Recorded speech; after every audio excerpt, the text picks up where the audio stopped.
Stop.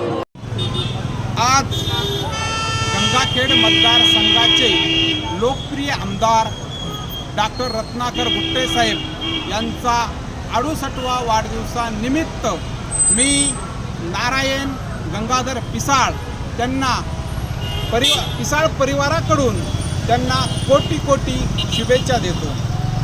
आज मी योगायोगानं तिरुपती बालाजीच्या दर्शनासाठी आलो होतो. त्यांना उत्तम आरोग्य लाभो आणि होईल तितक्या लवकर रत्नाकर गुट्टे साहेब मंत्री हो अशी प्रार्थना मंदिरात जाऊन केली. मी पुन्हा एकदा माझ्याकडून पिसाळ परिवाराकडून मित्रमंडळाकडून कोटी कोटी शुभेच्छा देतो. धन्यवाद.